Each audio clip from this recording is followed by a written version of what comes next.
Hi, I'm Sean Jack, and welcome to day 1 of the 12 Days of Anime.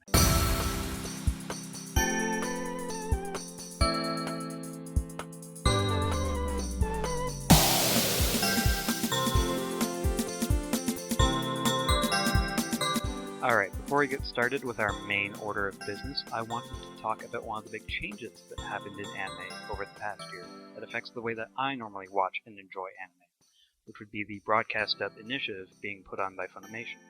Normally, as an avid dub watcher, I often can't wait for a dub if I want to take part in the hype and discussion that happens with the show when it's first being simulcast. With the broadcast dubs, I have the option.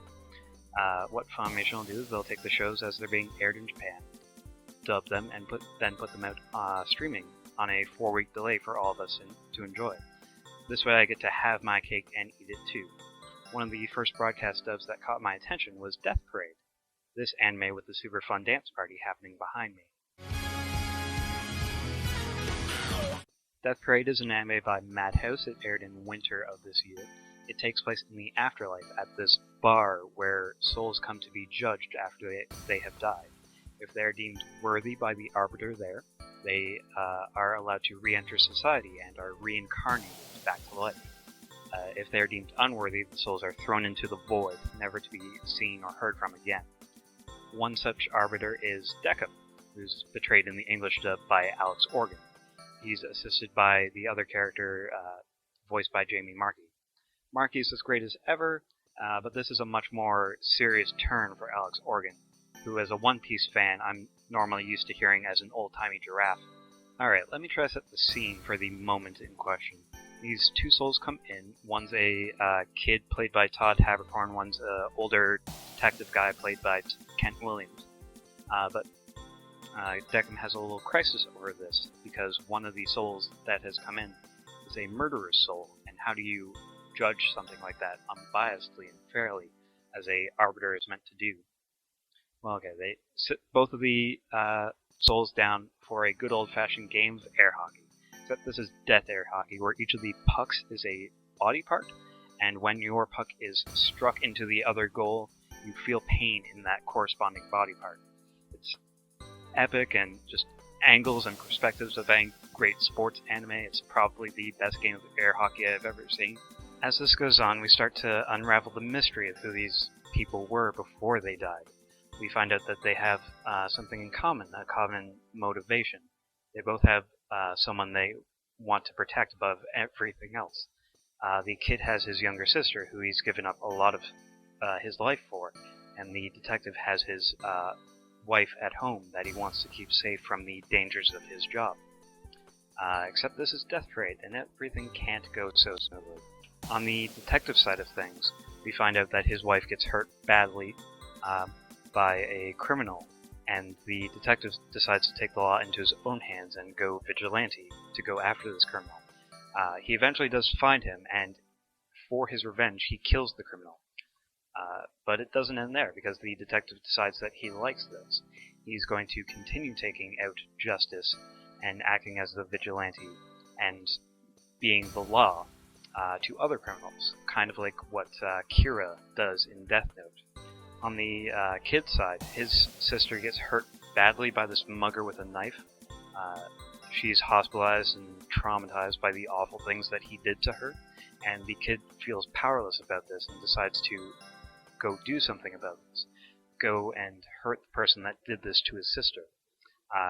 He eventually finds his way to the criminal's home, and is able to stab him with a knife, but in return, in retaliation, he gets stabbed as well. So he's slowly bleeding out. Shortly thereafter, the detective comes in, and the kid, thinking that the detective is the colonel's friend, stabs him as well. So the detective dies, and then the kid dies bleeding out of his own wounds. And that's how they both end up at the Quindecim at the same time. The big reveal for this episode is that the detective could have stopped what happened to the sister if he so chose. We find out that he was there watching the proceedings as the sister was getting hurt by the mugger that he was tracking. If he had intervened, the sister wouldn't have had to go through that traumatic experience, and the mugger would have been stopped. But if he had stopped the criminal then, he could have gone and done more justice later on. So the detective chose to do nothing. The kid, when finding this out, is just enraged. He wants more revenge. He wants to kill this guy all over again.